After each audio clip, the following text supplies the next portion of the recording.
That sound, that's the sound of something magical. This isn't just any roast. It's comfort, history, and flavor, all in one pot. The glorious pot roast. Welcome back to the cracked mug. So, throw on an apron, or not, and let's get in that kitchen and make some magic. Come on. Hello there, I'm Cathy, cat to my friends. I'm here to tell you what this idiot forgets. Wow, name calling. That's and classy. perhaps share a few historical insights along the way. So, pay attention, darlings. I don't repeat myself. First, preheat your oven to 350 degrees Fahrenheit and 175 degrees Celsius. Season your meat well on all sides. Salt and pepper. Over medium-high heat, add 3 tablespoons of canola oil. Here I have chuck roast, and it's 1.4 kilograms. That's about 3 pounds. We are going to brown this on both sides and on the edges. It's going to take about 3 to 4 minutes on each side to get it nicely browned. That has been 5 minutes. You'll notice if it's sticking a lot when you try to look at it, don't move it. Let it be until it releases itself. Beautiful color on that. Another 5 minutes on this side. Check this baby. Oh yes, beautiful color there. I am going to spend a few minutes just doing the edges. Just about 2 minutes on each side. More flavor. Once you've done that, take out your meat and set that aside. All right, to the pot, we're going to add 4 tablespoons of butter. That's 60 grams. Over medium heat. And to that, I have a whole head of garlic, and I've sliced the top off to expose the bulbs. Put that in face down. To that, I'm going to add 2 medium red onions, which I have quartered. 4 carrots, which I've cut into 5-centimeter pieces. That's about 2 inches. Here I have 3 celery stalks, also cut into 5-centimeter pieces, about 2 inches. Here I have 2 parsnips, cut into 2-inch pieces. Here you have a choice, well, you have many choices, but here you have a choice of using rutabaga or turnip, and also cut into, well, no prize if you guessed correctly, 5-centimeter pieces. Whoa, there's not going to be room in my pot.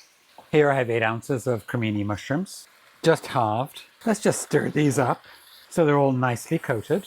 The onions are taking on color already. We are still over medium heat. There's our garlic. Stir these often and continue doing this for 10 minutes. Looking beautiful. And as you see, those onions have broken apart, which is perfect. To that, I'm adding a whole can of tomato paste, a little can. It's 170 grams. It's about 3/4 of a cup. We're going to put it all in there. Stir that in well. I'm still on medium-high heat. Okay, we're going to saute this for about 5 minutes to cook out that raw tomato paste flavor. Stirring occasionally. Clean the sides. Okay, the bright red color is gone. To that, we are going to add 2 bay leaves, 3 sprigs of rosemary, and we are going to seduce those vegetables into submission.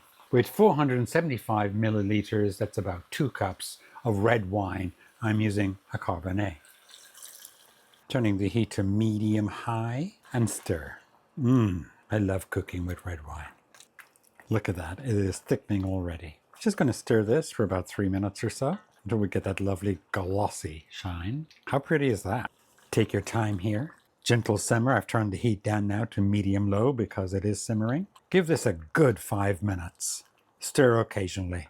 This is really where some magic happens. Long before pot roast was the Sunday dinner, it was a royal affair. Medieval chefs were slow cooking beef in wine while wearing pointy hats and judging each other's gravy. So yes, you're basically cooking like a 14th century culinary queen. Own it. Oh, look at that. Look at how glossy that sauce is. And you see, the vegetables have reduced in the pot, and that's going to allow me space to add back our beef. Here's the beef. Juices and all. Now take a moment to nestle that in here. Let it get a hug from those wonderful vegetables. and that lovely sauce. There, it's all tucked in. To that, here I have 710 milliliters, that's about 3 cups of beef broth. We're simply just going to pour that over this. No need for mixing anymore. Oh yeah, perfect. All we're going to do now, put the lid on it and put that into the oven for 2 hours, 30 minutes, but we're going to check it after 2 hours and 15 minutes. Set your timer. All right, 2 hours and 20 minutes. Whoa, that is beautiful. The smell in my kitchen is absolutely incredible. Just going to check for doneness. Oh, perfect. The vegetables are well done. I can see the meat is falling apart. The sauce is beautiful. It's a beautiful color. All right, let me just check this for seasoning. Oh, the sweetness of that wine, it's absolutely incredible. Okay, one more. I thought it would need salt. It does not. This is perfect. We're going to let this cool down. I'm going to put the cover back on, and then we're going to let it sit here for about 20 minutes until we can actually taste it. But this is magnificent. Let's remove the bay leaves and the sprigs of rosemary. So beautiful. Look at the richness of that sauce around it. A little trick, if you have a large cut of meat that you need to cut or carve, put a baking sheet on your counter first, followed by a little square of paper towel, and then your board. This contains all the mass. It's wonderful for just basic roasts and chicken and everything else, but it catches everything and doesn't make an entire mess of your counter. This meat is just falling apart. Okay, we have one thing to do before we dig in, and that is fish out our head of garlic. Look at that. And we're simply going to squeeze the garlic out of this. Oh, beautiful. It pops right out. We don't want the paper outside, but we do want all of this. I'm going to get rid of that. Now this goes back into the pot. Give it a stir. Oh, there's our other bay leaf. Hello, my friend. Okay, let's eat. You can pull this meat apart with just a fork. Break it off in chunks, or you can slice it if you wish. Oh, pure, tender. Actually looks edible. Couldn't have done it without me, darling. Let's do this. Fork tender. No need for a knife. You could eat this with a spoon.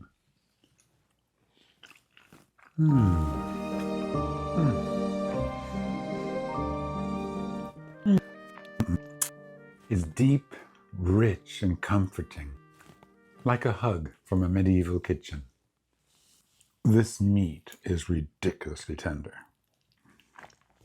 and with root vegetables. And I made a little smashed potato to go along with it. I'll put a link up there for you. Both at the mode French cuisine's emphasis on slow cooking and rich sauces elevated the pot roast to a more refined dish.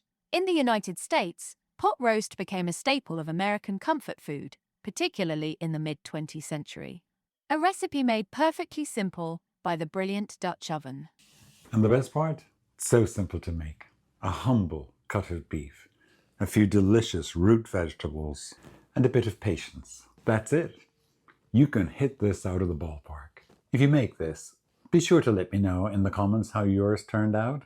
And remember to like, comment, and subscribe if you want some more delicious dishes with questionable pasts. From my Dutch oven to yours, I'll see you next time, smelling faintly of beef and history. Mind yourself. Bye. Mmm.